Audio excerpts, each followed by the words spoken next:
foremost, thank you so much for having me this evening. And I'm assuming everyone here has been to Mounds State Park at least once. Okay, with that out of the way. A little bit about my background. I have a master's degree from the University of Memphis in Tennessee in prehistoric North American archaeology.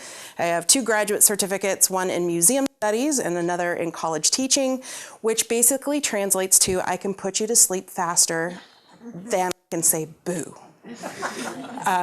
But I've really schooled myself not to do that. So I like informal presentations. If you have questions, please feel free to jump in and ask me to clarify.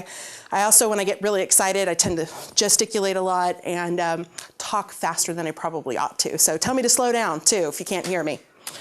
So Mounds State Park, in and of itself, is a place that has been utilized, if you subscribe to these numbers, for over 8,000 years. 8,000. And people have been here. They have been utilizing the place right along the White River, right here in Madison County. And later in time, we start seeing them use the site not only just for what I would call workshops. You stop, you do something, you leave. Basically, they were stopping, making stone tools, and we found several locations along the White River where that's happened. And it wasn't until about 250, 260 BC that we start seeing a lot of activity happen at Mounds State Park site. But before all that happens, I figured I'd set the stage a little bit.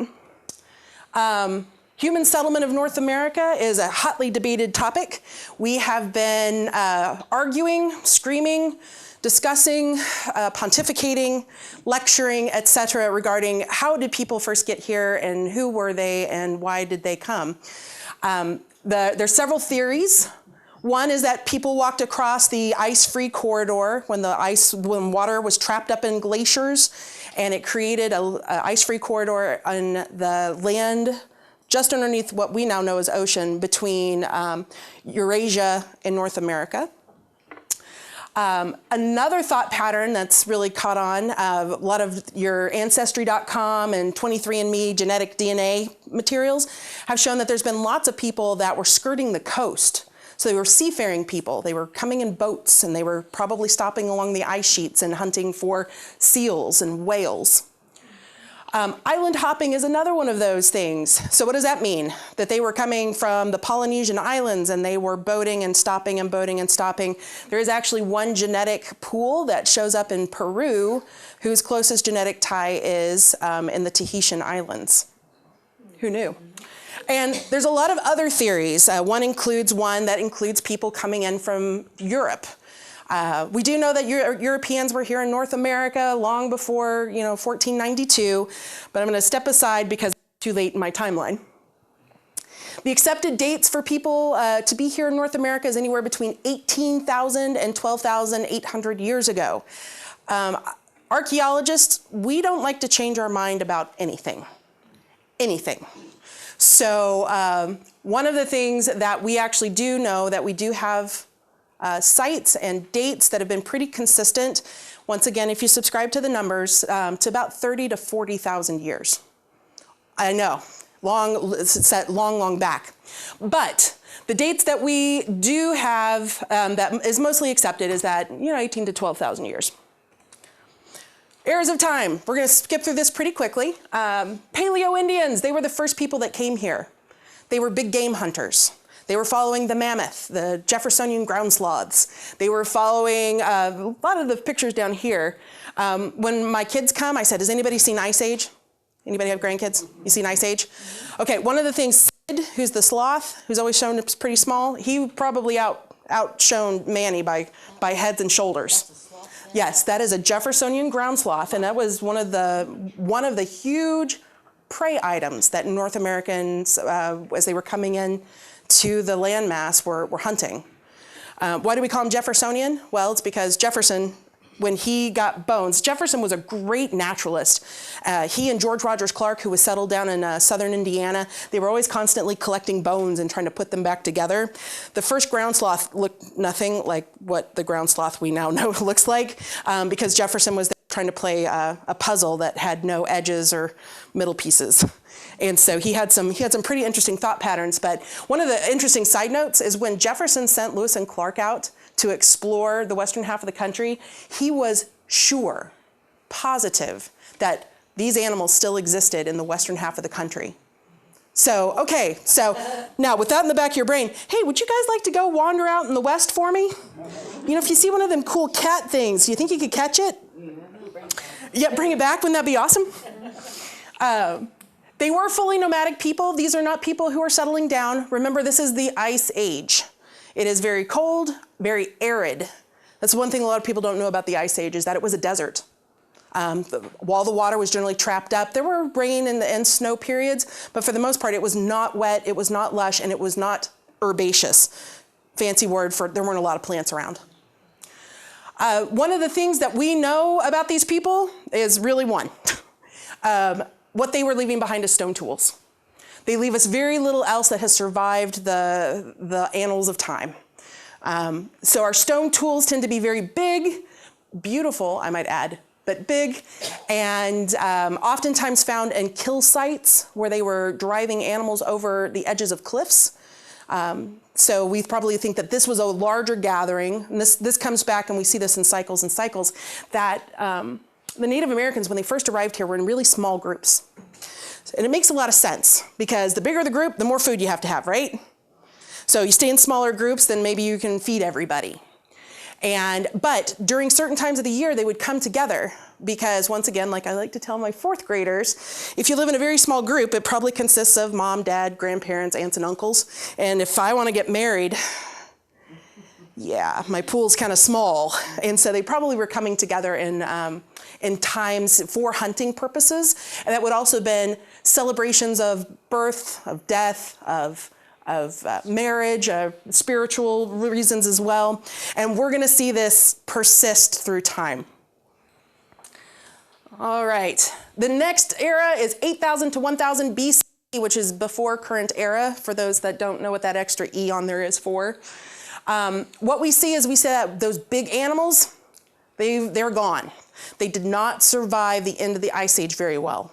Climate change is kind of a dirty word, but guess what? It happens. The climate change that occurred, a lot of these animals were not prepared for more herbs, herbaceous plants being around, their food sources diversified, and some of those plants were very toxic. The population grows, but that also causes other issues as well. And so we see large megafauna become extinct, and people begin focusing on smaller mammals. To us, which would be big game, which would be deer. We still had a lot of elk, moose, bison in this particular time frame. And what we do see is that people are starting to use the plants, learn the plants, and so they can seasonally settle. Now this becomes very important because 1000 BC moving forward is where we are at Mounds State Park. If we were going to take a time machine and go back to when the people were actively building the mounds. This period of time we call the woodland period. This time frame was like the Renaissance. These was some movers and some shakers, and I will tell you that culture that had existed for thousands of years changed almost overnight. Archaeologically speaking, overnight to them was more like several hundred years. So 1000 BCE to 1000 CE, BC to AD, we start seeing more permanent developments happen during the middle woodland period. So we're starting to get closer to the Mounds State Park folks. Mounds State Park folks were sitting in and around this area about 250 BC. What allowed them to settle? Anybody have any ideas? The river. Agriculture. Water. Yes. Agriculture. Not agriculture like we're thinking, like we think about agriculture. We're thinking plant cultivation, but it's starting to happen. People are looking at plants, they're starting to tinker with them, they're getting the ideas. They're like, you know, if I take this plant, which I see that grows every year after the flood, and I cut it down, and I take it over to this area, and I smack it against the ground and wait a little while, guess what happens? The plant grows. It's the same plant, it's amazing, it's magic. To them, it was magic. To us, it's science. But that was something that was very much something that they were starting to figure out. And they were working to domesticate some plants, specifically sunflowers we definitely know of. But a couple of others that we know to be weeds would be swamp grass, chinopodium or goosefoot, lamb's quarters. These things are all still around today, but we look at them and go, weed, yes. Pottery was the reason why cultivation could take off. Prior to this time frame, pottery did not exist. There's this amazing Cherokee story, and it persists across several cultures, and we believe it actually does have ties way to the very beginning, but it talks about Grandmother Spider teaching all of the people, that would be the two-leggeds, the four-leggeds, the finned, and the feathered, how to make pottery, because the creatures on the other side of the world stole the sun. And they had to figure out a way to get it back without burning things up. You know, Vulture went. You remember Vulture? He had the beautiful head of feathers. What about Possum? You know, the beautiful, long, fluffy tail. You remember these, right? You know, Raven, yeah, he used to be white. But Grandmother Spider was the one that could teach them how to make pottery. So this legend persists, but it also talks about the beginning of pottery and why it was important. Cooking was definitely one thing, but seed preservation was another. Storage, that was essential. But conversely, storage is essential, but is storage easily moved? Not the last time I looked at my storage unit. Or even in my basement for that matter. So people needed to find more seasonal places that they could settle. And because they're starting to have a more consistent, reliable food source, they can do that. Now, let's talk about humans real fast. When people settle, and you don't have Walmart that buses things in nightly, you are utilizing your natural resources in a very tight concentric circle about where you live. And you deplete those, you have to go out a little bit further. You deplete those, you go out further. During this time frame, folks were still flexible enough that they could get up and move. So this is why people were still moving seasonally. And to a certain extent, even more often than that, sometimes every 4 to 6 weeks, but most of the time seasonally. And that was because you definitely had natural resource issues. A lot of people tell me about, oh, well, people during this time frame were very warlike. Have you heard this? Native Americans fought, right? And I hate to tell you, but really during this time frame, not really. Warfare leaves an archaeological scar on the landscape. Whether it's people protecting things, so building palisades, which would be these huge walls that go around their towns, whether it's evidence of battles happening, whether it's evidence of cross-cultural influencing. And I know this is kind of a weird one. What does that mean? Cross-cultural influencing. Your brother killed my brother, so my cousin came and stole you. You're a potter. You make your people's pottery. And this was a thing back then. Pottery was not like, ooh, circles are pretty. It was, this is my people's symbolism. So you would make your pottery your way, your people, and I would make my pottery my way, my people. And what we're seeing is we're starting to see that cross-cultural influence when we start seeing a lot of warfare happen. We don't see this during this time frame.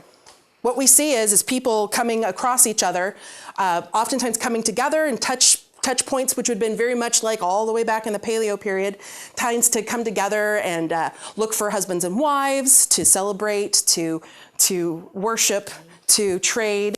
Yes, this was one of those very, very awesome times. And I'm not talking just trade, I'm talking trade.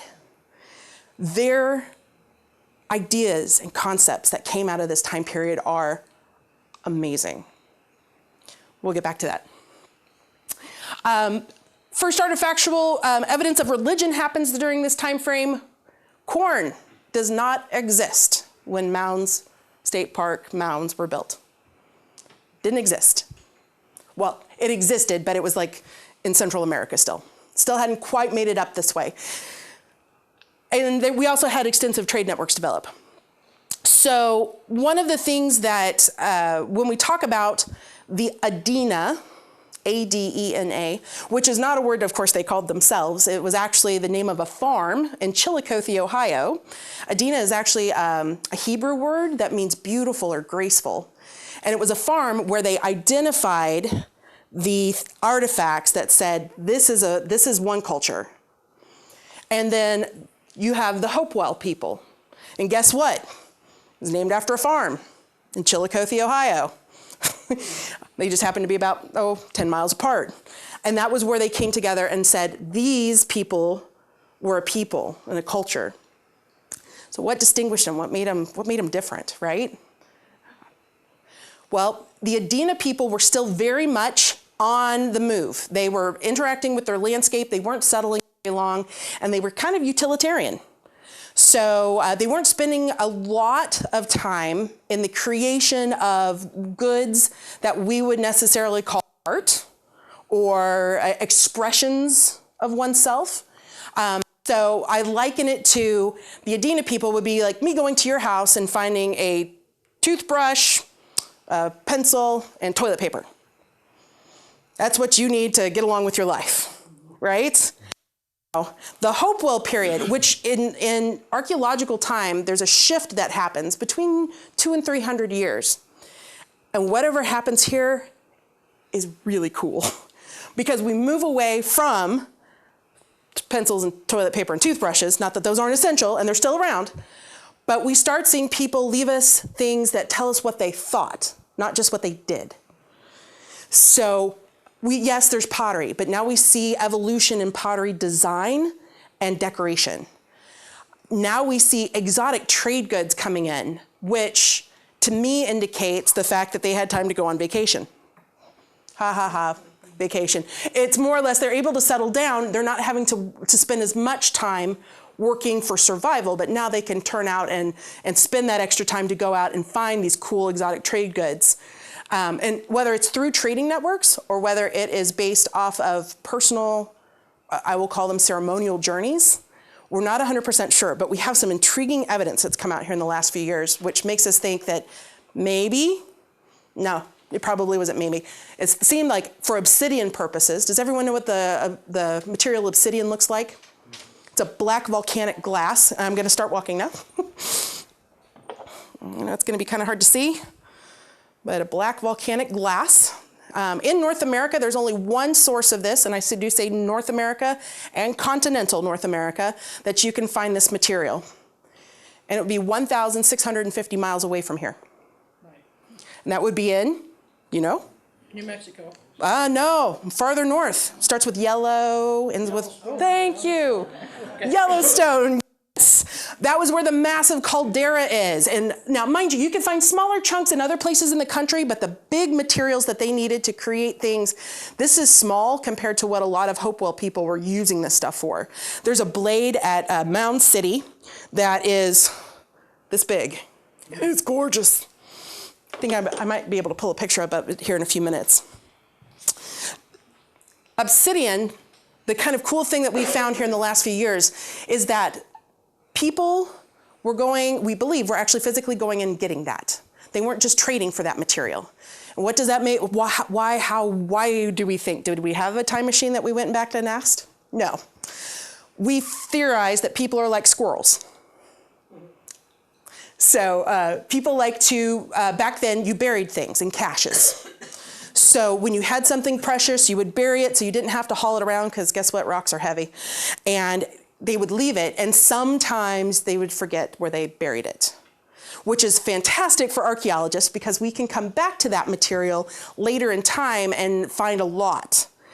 And in several caches of obsidian that we have found, both mostly in Ohio, but eastern Ohio, we have found these materials that are covered in pollen that is only found on Western plants.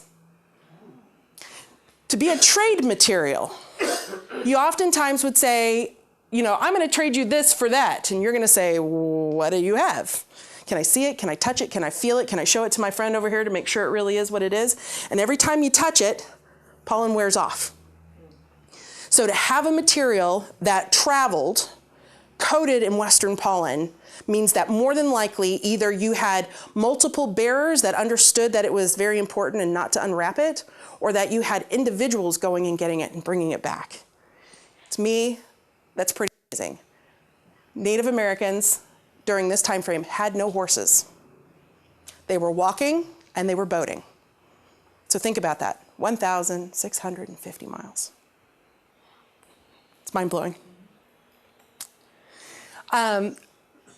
Also, during this time frame from the Adena to the Hopewell, we talked about this just a little bit, but we are starting to see them be genetic engineers.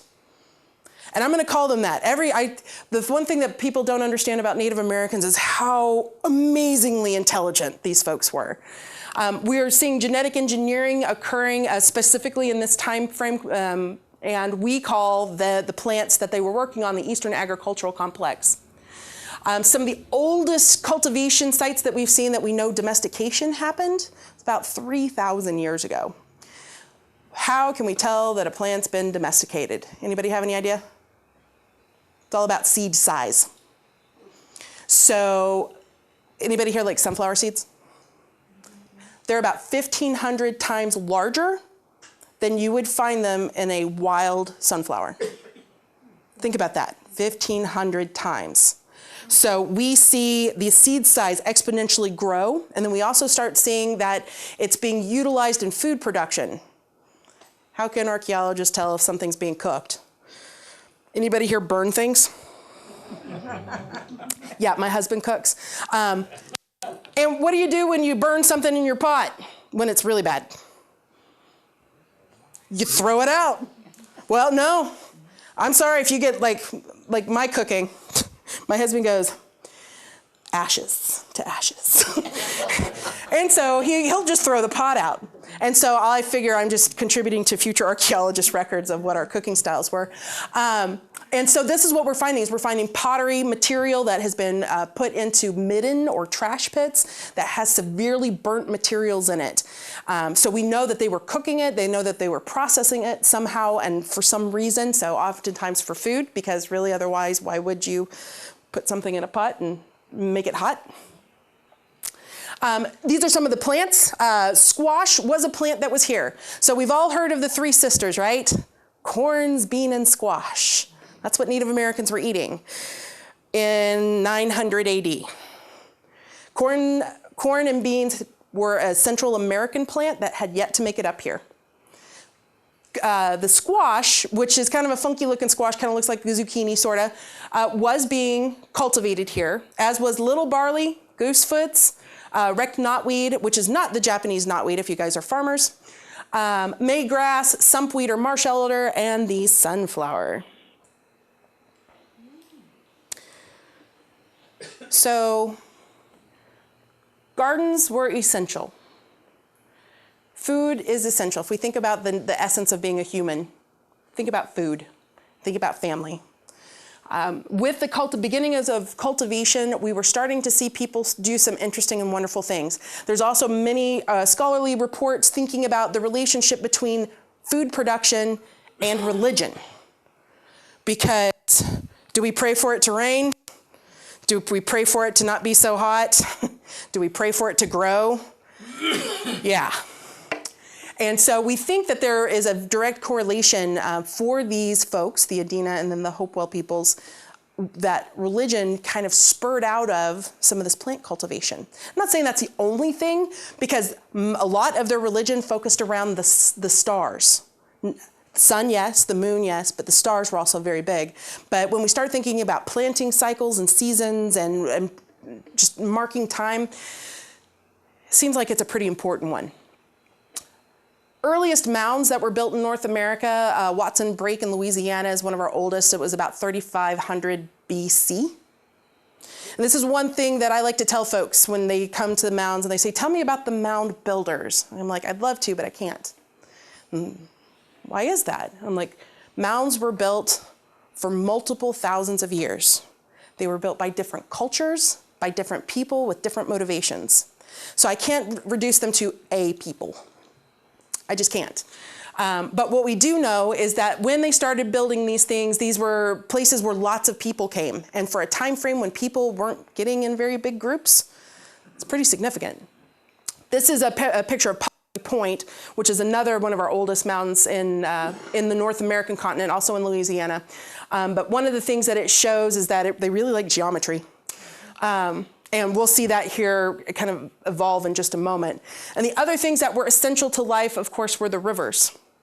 So where there were rivers, there were people. Where there were water sources, there were people. And that was no different here.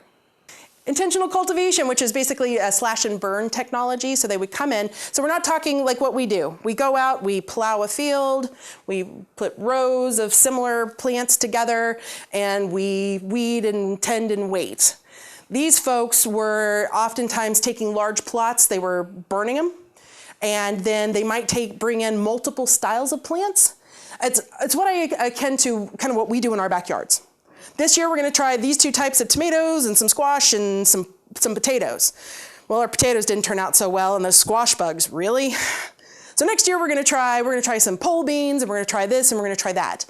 This is kind of how we see a lot of their cultivation occurring as well. What they do know is that they're going after plants with very starchy or oily seeds, very seedy. And here in this area, skunk cabbage. Skunk cabbage was definitely one of those things they really liked. If you can imagine, that stuff is so full of carbohydrate that it melts the snow around it when it blooms in late January and early February. It's as close to a warm-blooded plant as you're going to get.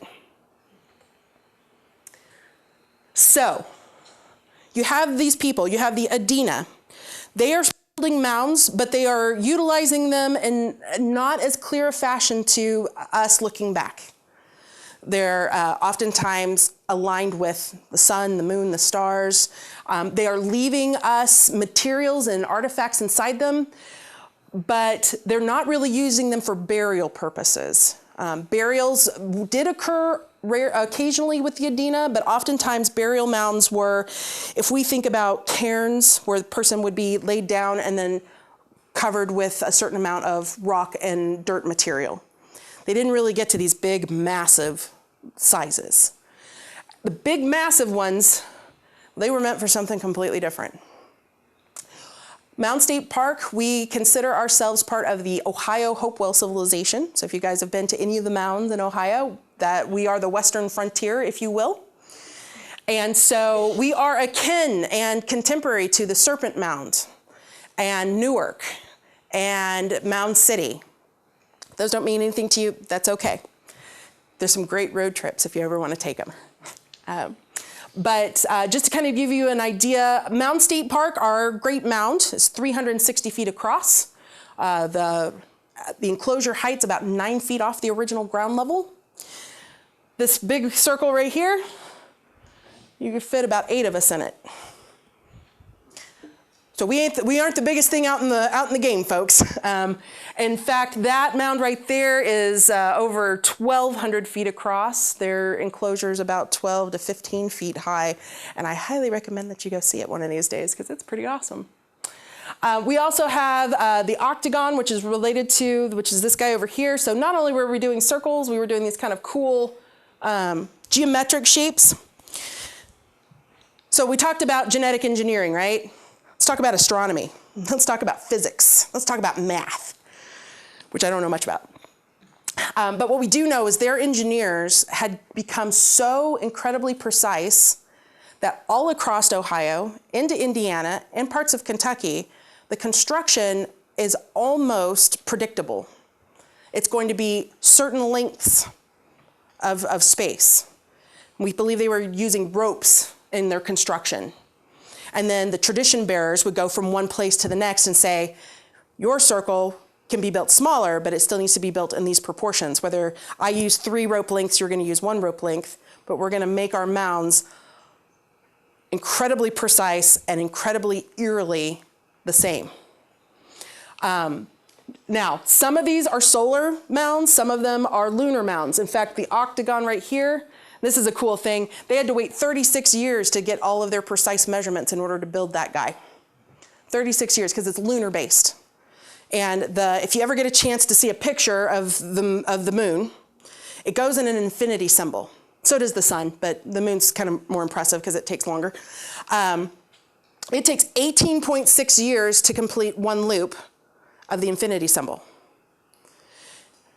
Every single one of the angles that you see there has a lunar alignment within that 36-year period.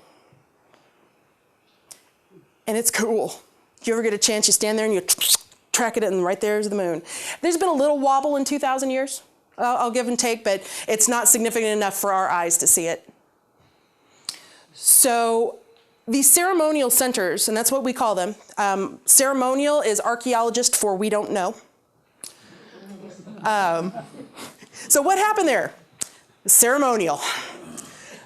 We know people were coming together. We know they were celebrating. People aren't very much different than we are today. What's the one thing we do when we celebrate? We eat. We throw a party and we eat, right? Most of the time we have large, and right there at Mounds we do as well, we have large food middens. So basically trash pits where we see burnt and broken animal bone. That's where fiddleback is in our case. That's what it's primarily made up of. So we can tell exactly what they were eating. They were eating turkey, rabbit, squirrel, mussel shell, goose, elk, bison. There was a black bear paw, but we're pretty sure that that was more religious than edible. Have you ever eaten bear? It's not good eating. Predators are not good eating. So, but we also know that folks are coming to these different sites based on their different times of year. Mounds itself, we have solar alignments with the equinoxes, both solstices, and then we state that we have about 56 star alignments.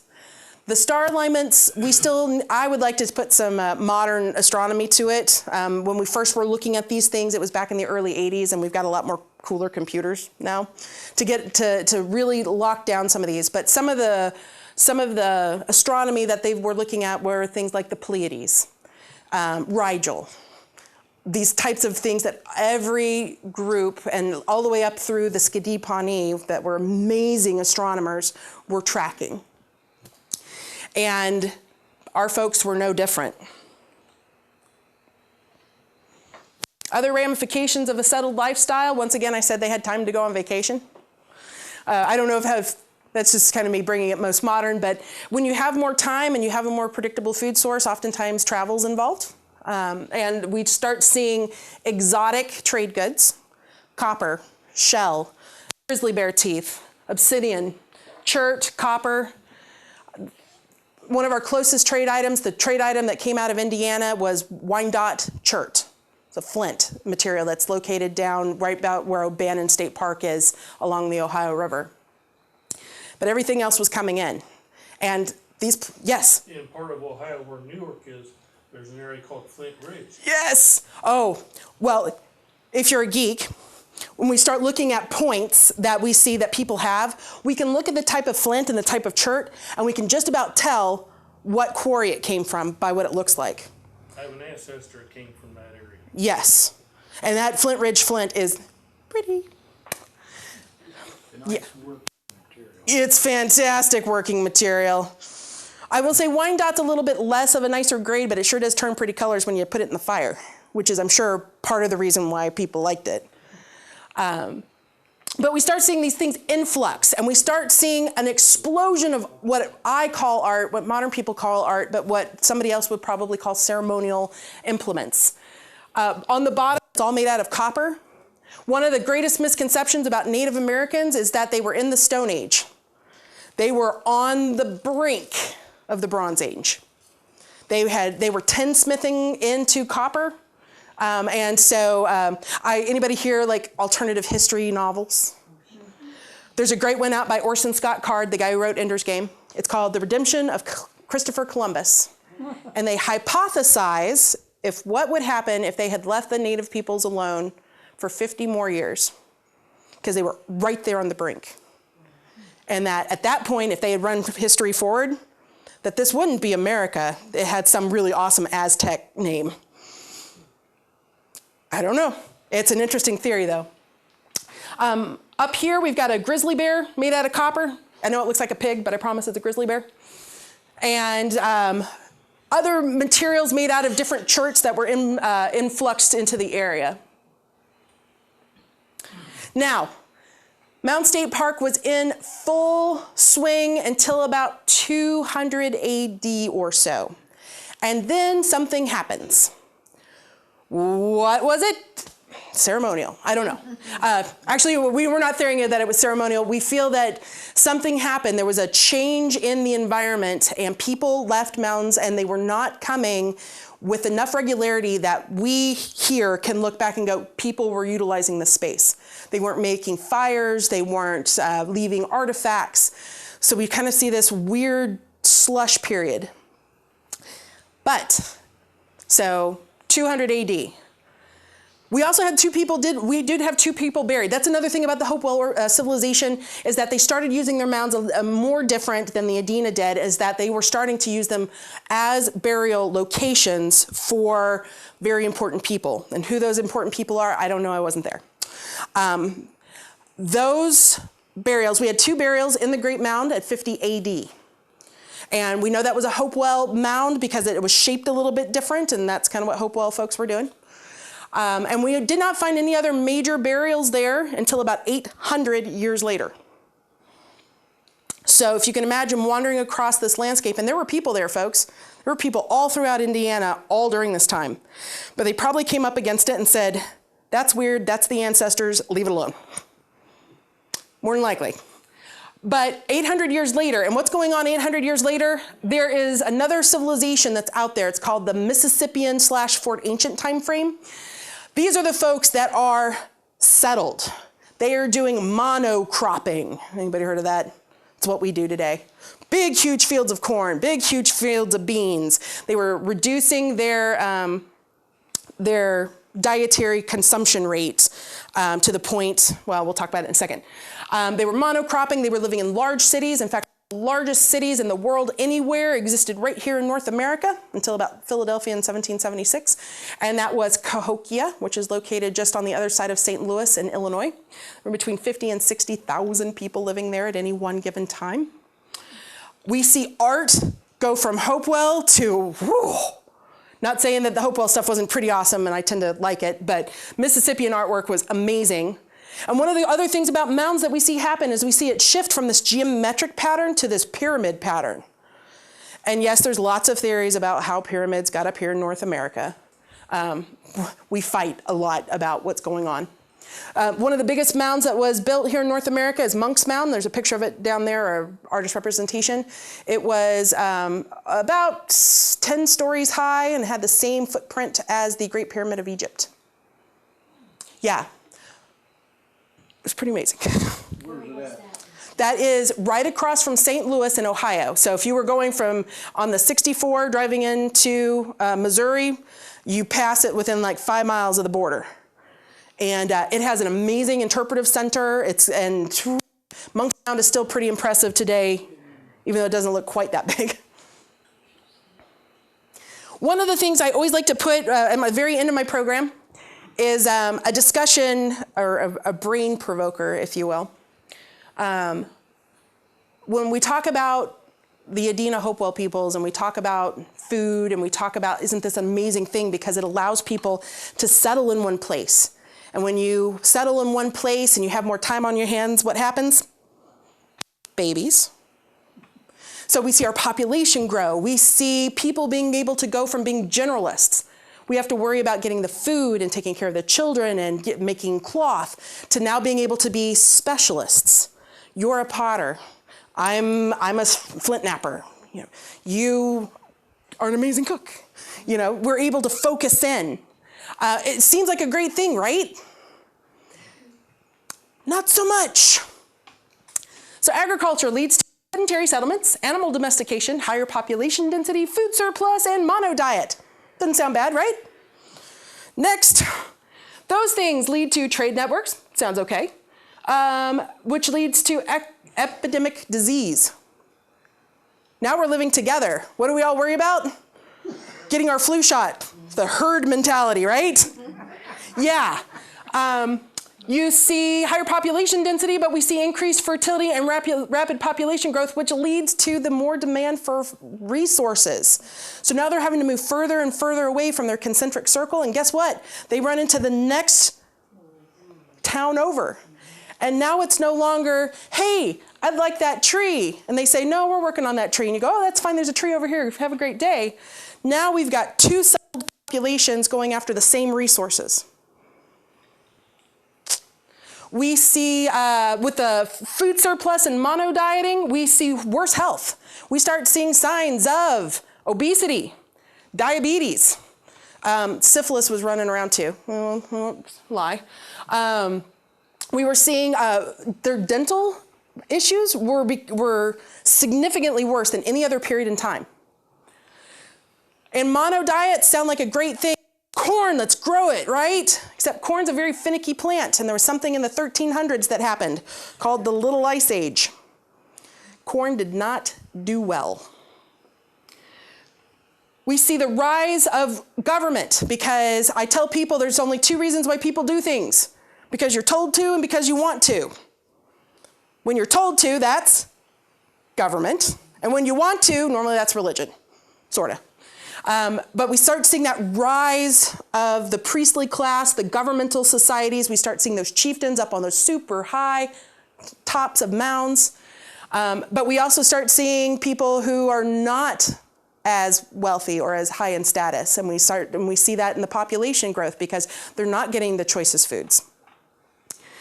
And when you follow all those things down, it doesn't end in a happy place. So one of the things I like to tell people when we talk about North America and the arrival of Christopher Columbus, there's a whole story there, folks, and I'm not going to get into it, but I'm going to let you know that there were other things going on in North America at the time when Europeans arrived that was already a tinderbox.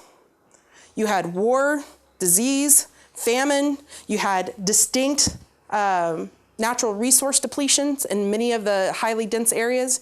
You had disease sweeping through, not only the ones that were already here, but now we start introducing some European diseases. And populations were already on a significant decline by the time Hernando de Soto came through in 1529-ish or so. So it wasn't a paradise? Depends on your perspective. Well, from the Spanish. Well, from their perspective, when they came in, they were already seeing cities and towns that were ghost towns. And that wasn't because people were getting up and moving, it's because the people weren't there anymore. But during this time frame, when we start up here at this agricultural time frame, we see ideas and religion flourish. There was something called the Southeastern Ceremonial Complex. What does that mean? It means they were using similar pictures and ideas, and we see it copied over and over and over and over and over again all over the eastern half of the United States. We can easily say that Cahokia was probably one of the major ceremonial centers in North America. A couple states over, they were coming this way, but yeah, once you hit the Rockies, well, that was a whole other thing. Physical barriers and all that. So it was a land to the Europeans of paradise because there weren't as many people as they thought there were supposed to be. And hey, look at all these resources that are just kind of around. Isn't that pretty awesome? Okay, so now that I've put you on that happy note, you guys have any questions? So just to wrap up real fast, the Adena and Hopewell peoples were amazingly intelligent. They were moving around the landscape, discussing ideas. This to me is, if anything, is the thing that folks should know, is that it didn't involve aliens, and it didn't necessarily involve angels or giants or any, if you believe that, that's okay. But I'm just saying that the people that were here were amazing scientists. And we may not ever have looked at them through that lens before, but they were intelligent and they were cultured and they were exchanging life stories and bloodlines. Because remember, you're trading through this massive, extensive family network. And they had, I will not call it a utopian society by any stretch of the imagination. There were conflict, but it didn't suck. So it happened, and then it collapsed. And where did those people go? We don't know.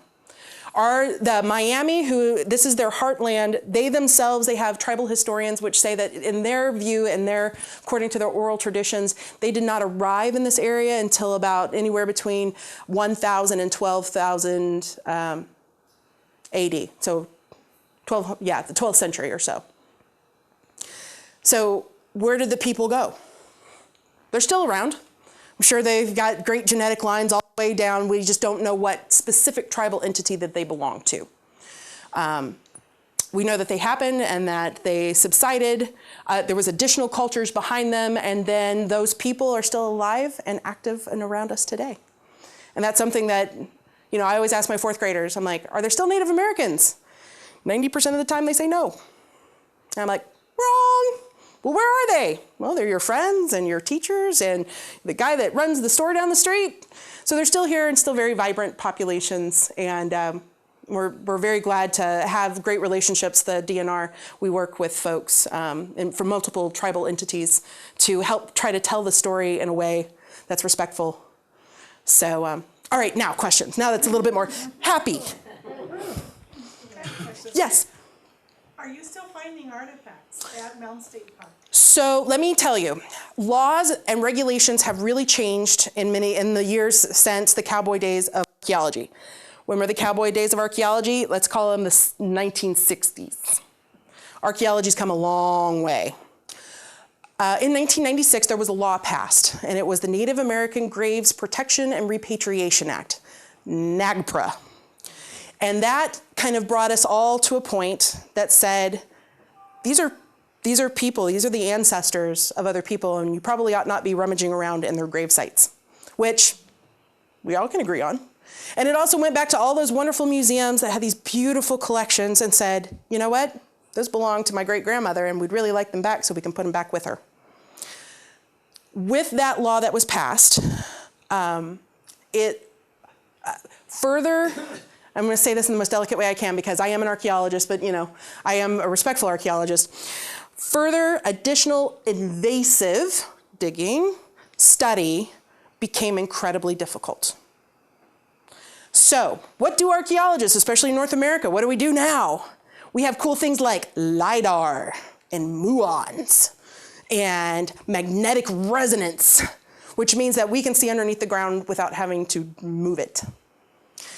Ground penetrating radar works more like sonar, sends sound waves down into the ground, and it can tell when things have been disturbed. And it's like looking at one slice of an MRI, but a computer can stitch them together, and we can get an idea of where foundations are, where fire pits were, where materials that don't coincide with dirt, i.e. ceramic, bone, etc. We can tell where those things are. Magnetic resonancy gives us another interesting thought pattern, and I won't go too much into the science of it, but anytime the soil is disturbed at all, changes its magneticness. And this machine can go over and read all of that, and it stitches it together, and now we can layer it on top of ground penetrating radar, and we get a bigger and better and more awesome picture. Then there's something called LIDAR, lasers from space. Airplanes. Anybody here seen the cool thing about the mega Mayan city that they just found? It's basically, they were flying over with this laser machine, and it can hit trees, but it also hits the ground. And what it does is it can stitch together things that are underneath the trees. So in Mayan case, they found a city that they said probably 60,000 people or better lived at any one given time. It's awesome. Go look it up. The other thing that we can do, excuse me, pardon me, back it up. Anybody ever wanted to see? I want to show you this picture. You see this guy right here? That is, if you were, well, the octagon is now a golf course. Let's talk about fortuitous preservationists, if we will. Can we? The Brandenburg family, they moved here. They were farmers. They said, these mounds are kind of weird. Let's not plow them. They protected them, vehemently protected them, and that's the reason why we have them today. However, they did make a decision. They leased the land to the Union Traction Company, which turned it into an amusement park. And did that help the mounds? No. Yes. It brought security forces so they could protect from the rampant digging. Did they use a Great Mound for a motor drome? Maybe. Did they put a 3-story tall roller coaster on a couple of the mounds? Yeah. But when the day comes short, those mounds are still there. The golf course that was put on there has a 100-year lease to it. This is actually, that particular site is on the slate to become a UNESCO World Heritage Site. However, they have a little bit of trapping up with the country club that does not like anybody to tramp on their golf course except members. So they open that particular site up only twice a year to public to go see it. So if you get a chance, it's awesome. It's huge. Like, you can't see it all in one look. But what we can do is, this is a LiDAR image that has been superimposed with some of the materials that can see underneath the dirt. And so we can get a really clear view of it. We also have farmers' fields that you could look at and not see anything, and we can tell where there were mounds, we can tell where there were ditches. We don't really have to dig so much anymore. Yes, to see beautiful artwork and such, but we have to remember that things like this, which was found at Newark, was probably someone's grave good. Do we need to dig this up necessarily? It's beautiful, and I love to be able to share it with folks, but no, it's not necessary. We can tell just as much about their civilizations by some of this big stuff and some of how they're utilizing the atmosphere and the environment without that. So there are still some scientific digs that are happening. Oh yes, what do we have here? The Great Circle. That's a great circle. It's surrounded by city, a park surrounded by city. So the Great Mound, which has roads, I think you drive what, 1.5 miles to get to the Octagon? And there's still these subtle mounded roads that lead up to it. The magnitude of this site, I cannot impress. It's huge. And when you start thinking about people lived in really small groups, to think about how many people had to populate that and to build it, just blows my mind. So the statement is, to get back to your main question, are we finding artifacts at Mounds State Park? Every now and again. Was walking with a group of 4th graders last fall. Every kid on the field trip always picks up a rock and goes, look, I found an arrowhead. And I'm like, let me see it. Put it in my hand. I'm like, yep, that's a rock. And a little kid drops it in my hand. Look, I've got an arrowhead. And I look at it. Well, by God, you did. Every now and again, there are still things, but they are more what we call accidental discoveries, things that have eroded out. We map them, we curate them, and we kind of go from there. So that's prehistoric artifacts. Historic artifacts are leaking out of our ears. Yes? Do you use any of those technologies at Mounds Park? So at one point, there was magnetic resonancy done a long time ago, and I want them to come back and do it again, because here's why. The arrays, the magnets, that they had back then were, there are these German guys that really like North America, and they've been all over Ohio, and I keep trying to bribe them with beer to come my way. We've got cookies! And their array is so, they put it on an ATV, and they just burn, they just go back and forth, and the materials that they come up with are amazing. So, ground penetrating radar, nah. However, we're supposed to have folks from Ball State come in, and we've got clearance to do it. They're doing it for free. And so they come in whenever they're available, which is not very much. So we've got half of Fiddleback scanned, but we do have clearance to get all of the major earthworks scanned. Magnetic resonancy is old, and I would like to see it redone. LiDAR imagery, yes. In fact, the Equinox mound, the mound that we think should have been the Equinox, when they built that road that goes right into the park, not into the park, but the one that runs right next to it, they plowed right through it. But through LiDAR imagery, we can still see the base of it. Through the pavement. Not through the pavement, but on the sides. So we can still see the base of it. So we know it was there at one point. It used to be State Road 32. Yeah. I'm thinking right. Yeah, State Road 32 plowed right through it. And supposedly about a 2-story tall mound. Supposedly. And the urbanism went right in. That's right. Yep. So there's been not so, there's a fact and figure I like to give to everybody that comes out to Mounds State Park. Of all of the mounds that you guys can see and know about now, that's only 20% of what was here 100 years ago. No kidding. 100 years ago, yes. If you were to look at the mounds at Mounds Park, how many neighborhoods or mounds, if you went out in a radius, 5 miles, 10 miles, would we still find that? Mm-hmm. So the farmland that's around here, Mm-hmm. using appropriate airplanes. It's already done. It's already been done? It's already done. Has it So- done anything? Yes, Do we have a map? if you're a professional archaeologist. Well, You're a professional archaeologist. Well, yes. One of the credos that we always take is that we don't divulge specifically how much and where this material is, because we are preservationists. The answer is yes. There's a new and really awesome hypothesis that mounds were also navigational markers. So we're seeing a complex means multiples, up on a ridge line, and then a little while away we'll see a conical mound, and then a little farther away we'll see a complex, and a little farther away we'll see a conical mound, and then one will jump the river. Most of them are on the east side of the river. How much does the airport cover up when it was built? There was one very distinct mound that was on airport land, and you can see it in 1930 aerial photos. It's really, we actually have some hanging. Yeah, it was a rectangular mound. And so if you ever come down, like you're heading towards the bathroom, Mounds, if you look on the right-hand hallway, we have an aerial map, and you can see it. It's like bam, bam, bam, right there. It's not so much there. I mean, we can see it through LiDAR imagery, but it's really been worn down. So. But the big story is yes, there were lots of activity going on. Lots and lots. And we're still finding stuff. Now that we've got these cool kind of toys that we can, not toys, but very highly geophysical scientific methods, we're starting to see a lot more than we thought we used to.